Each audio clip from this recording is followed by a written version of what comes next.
Pasar persaingan sempurna adalah struktur pasar di mana terdapat banyak penjual dan juga pembeli. Produksi yang dijual bersifat homogen atau sama. Lalu, seluruh pelaku pasar mengetahui atau memiliki informasi yang lengkap terhadap harga dan juga kualitas barang tersebut. Dalam kondisi ini, harga tidak bisa ditentukan oleh suatu perusahaan karena harga sepenuhnya ditentukan oleh pasar itu sendiri atau mekanisme permintaan dan juga penawaran. Oleh karena itu, perusahaan dalam pasar persaingan sempurna bertindak sebagai price taker, yaitu penerima harga yang hanya dapat menjual barang produksinya dengan harga yang sudah ditentukan oleh pasar. Karakteristik pasar persaingan sempurna terbagi menjadi 3. Yang pertama, produk homogen, di mana produk yang dihasilkan oleh para pelaku usaha adalah sama dan dijadikan sebagai komoditas. Yang kedua, pemerataan harga, di mana produk dijual dengan biaya produksi marginal sehingga tidak ada salah satu pun perusahaan yang memiliki kekuatan lebih banyak. Yang ketiga, bebas berkompetisi, di mana tidak ada hambatan untuk masuk atau keluar dalam persaingan sempurna, semisal seperti startup yang mampu berkompetitif. Hal ini disebabkan oleh biaya produksi produk yang sama seperti yang lainnya. Nah, selanjutnya adalah kelebihan pasar persaingan sempurna. Ada 3 kelebihan. Yang pertama adalah harga yang adil dan stabil. Harga ditentukan oleh seluruh kekuatan pasar mulai dari penawaran hingga permintaan, sehingga para penjual tunggal itu tidak dapat memanipulasi harga tersebut, sehingga kita sebagai para pembeli dapat mendapatkan harga yang paling efisien. Nah, yang kedua adalah mendorong efisiensi produksi. Karena saking banyaknya para penjual dalam PPS ini, produsen terus didorong untuk menentukan harga terendah-rendahnya sehingga dapat terus menjalankan perusahaan dan terus mendapatkan laba. Dan yang terakhir adalah tidak perlu mengeluarkan biaya untuk iklan. Karena sifat barang pada PPS ini bersifat homogen atau identik, para pembeli sudah mengetahui tentang kelebihan atau kekurangan barang tersebut, sehingga para produsen tidak perlu mengeluarkan biaya untuk iklan tersebut.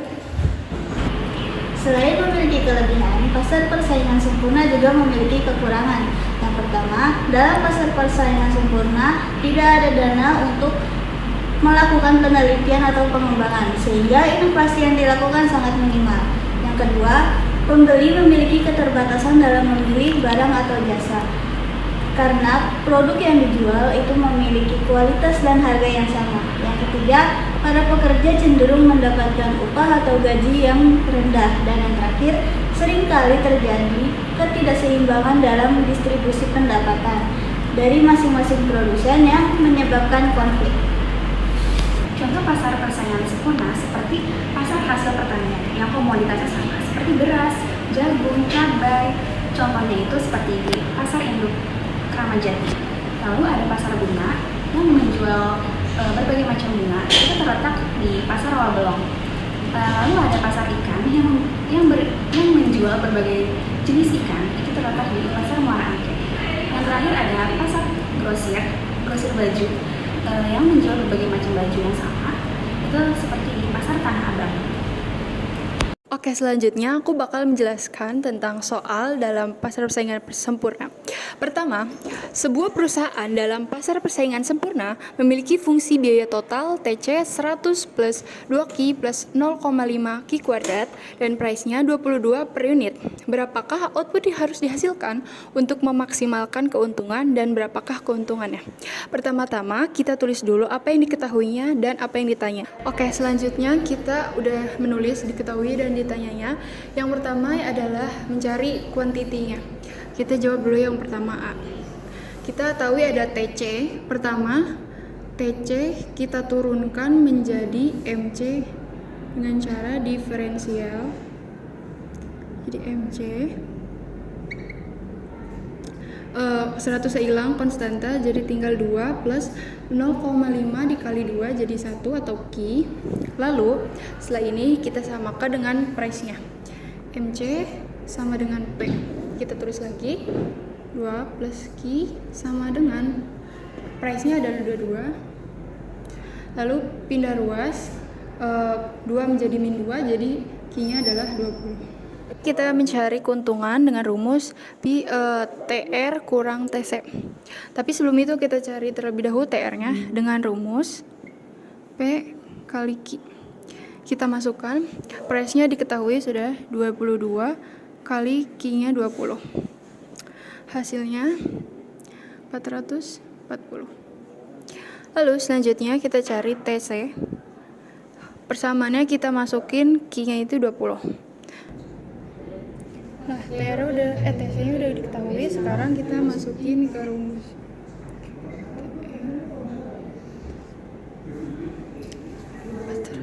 440 kurang 340. Jadi keuntungannya adalah 100.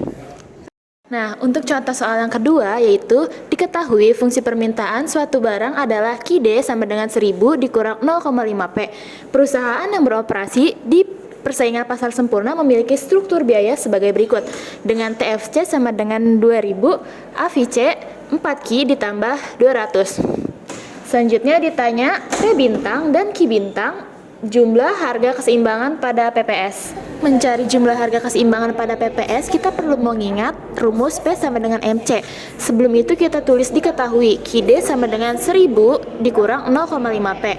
TVC sama dengan 2000, AVC sama dengan 4Q ditambah 200. Dan ditanya harga keseimbangan P dan Q pada PPS. Untuk mencari P, kita perlu menulis ulang dari fungsi permintaan, yaitu QD sama dengan 1000 dikurang 0,5P.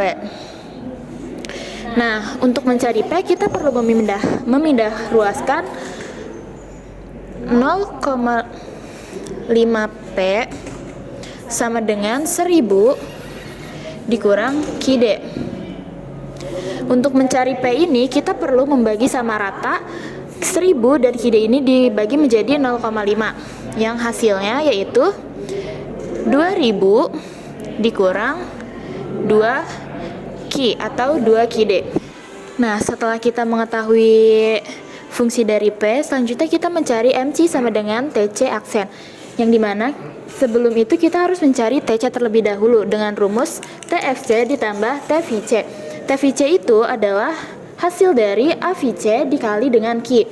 Setelah itu kita tulis 2000 ditambah 400Q ditambah 200 dikali Q. Yang hasilnya 2000 ditambah 400Q kuadrat, 4Q kuadrat ditambah 200Q.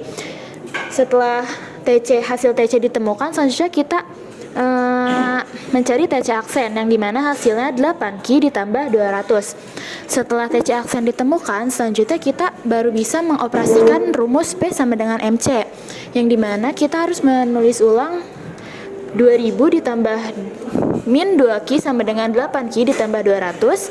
Setelah itu 2000 min 200 ini hasil dari pindah ruas sama dengan 8Q ditambah 2Q, karena Q itu harus dikelompokkan dengan Q juga. Setelah itu 1800 sama dengan 10Q. Q sama dengan 1800 dibagi dengan 10, yang dimana hasilnya 180. Nah, 180 ini adalah hasil dari jumlah keseimbangan pada PPS bagian Q. Selanjutnya, jumlah harga keseimbangan PPS yaitu P sama dengan 200 dikurang 2Q. 200 dikurang 2, masukkan rumus Q, hasil dari Q tadi itu 180. Selanjutnya 2000 dikurang 2 dikali 180 yaitu 360, yang dimana hasilnya 1640, yaitu hasil dari jumlah harga keseimbangan pada bagian P. Terima kasih. Saya akan menjelaskan tentang kurva. Jadi kurva pertama itu kurva penerimaan total atau TR. Kurva ini menggambarkan hubungan antara jumlah barang yang terjual atau Q dan total pendapatan yang diterima oleh perusahaan atau TR. Nah, bentuk kurva ini adalah garis lurus yang dimulai dari titik 0 dan naik ke atas. Hal ini menunjukkan bahwa semakin banyak barang yang terjual, maka semakin tinggi pula pendapatan perusahaan. Lalu persamaan kurva CR adalah price dikali quantity. Lalu kurva yang kedua adalah kurva penerimaan rata-rata dan kurva penerimaan marginal AR dan MR. Nah, dalam gambar, kurva AR dan MR digambarkan sebagai garis horizontal yang sejajar dengan sumbu Q, dan kurva MR akan berimpit dengan kurva AR. Kurva ini diberi lebar D sama dengan MR sama dengan AR sama dengan P. D di sini juga dapat diartikan sebagai permintaan atau demand. Nah, dalam pasar persaingan sempurna, harga barang atau price ditentukan oleh pasar dan perusahaan tidak dapat mempengaruhinya. Oleh karena itu, harga barang akan selalu sama berapapun jumlah barang yang terjual. Jika perusahaan menaikkan harga, otomatis konsumen akan berlari ke perusahaan lainnya. Pada kurva ini kita juga dapat melihat terjadi elastisitas sempurna karena tidak ada perubahan harga. Jumlah output perusahaan relatif kecil dibandingkan output pasar. AR adalah total pendapatan dibagi dengan jumlah barang. Jadi sama dengan AR CR per Q sama dengan P. Lalu untuk MR yaitu delta CR per delta Q sama dengan P. Selanjutnya saya akan membahas grafik maksimalisasi keuntungan perusahaan dalam jangka pendek. Nah, titik TC, total cost atau biaya total, yaitu total biaya yang dikeluarkan perusahaan untuk menghasilkan sejumlah output. Nah, garisnya dimulai dari titik TF karena biaya tetap harus dikeluarkan bahkan jika tidak ada produk. C, dan terus meningkat seiring dengan peningkatan produksi. Kenaikan ini mencerminkan biaya variabel yang meningkat seiring dengan peningkatan output. Nah, selanjutnya titik TR, total revenue atau total pendapatan, yaitu total pendapatan yang diterima perusahaan dari penjualan produknya. Nah, garisnya biasanya dimulai dari titik 0 karena tidak ada penjualan, tidak ada pendapatan, dan meningkat seiring dengan peningkatan kuantitas penjualan. Nah, bentuk garis lurus pada grafik ini menunjukkan bahwa harga per unit adalah konstan. Selanjutnya titik TV, total variable cost atau total biaya variabel, yaitu biaya yang berubah seiring dengan tingkat produksi. Ini termasuk biaya bahan baku, tenaga kerja langsung, dan biaya variabel lainnya. Garisnya dimulai dari titik 0 dan meningkat seiring dengan peningkatan produksi. Bentuk kurva yang melengkung menunjukkan bahwa biaya variabel mungkin meningkat tidak proporsional dengan peningkatan output, misalnya karena inefisiensi atau diminishing returns. Selanjutnya titik TF, total fixed cost atau total biaya tetap, yaitu biaya yang tidak berubah terlepas dari tingkat produksi. Ini termasuk biaya sewa, gaji tetap, dan biaya tetap lainnya. Garisnya digambarkan sebagai garis horizontal karena biaya ini tetap konstan pada tingkat tertentu dalam grafik sekitar 2000 tanpa memandang kuantitas produksi. Selanjutnya titik impasse atau break even point terjadi ketika TR sama dengan TC. Pada titik ini perusahaan tidak mengalami keuntungan maupun kerugian. Dalam grafik ini adalah titik di mana garis TR dan TC berpotongan. Keuntungan maksimal terjadi pada tingkat produksi di mana selisih antara TR dan TC paling besar secara visual.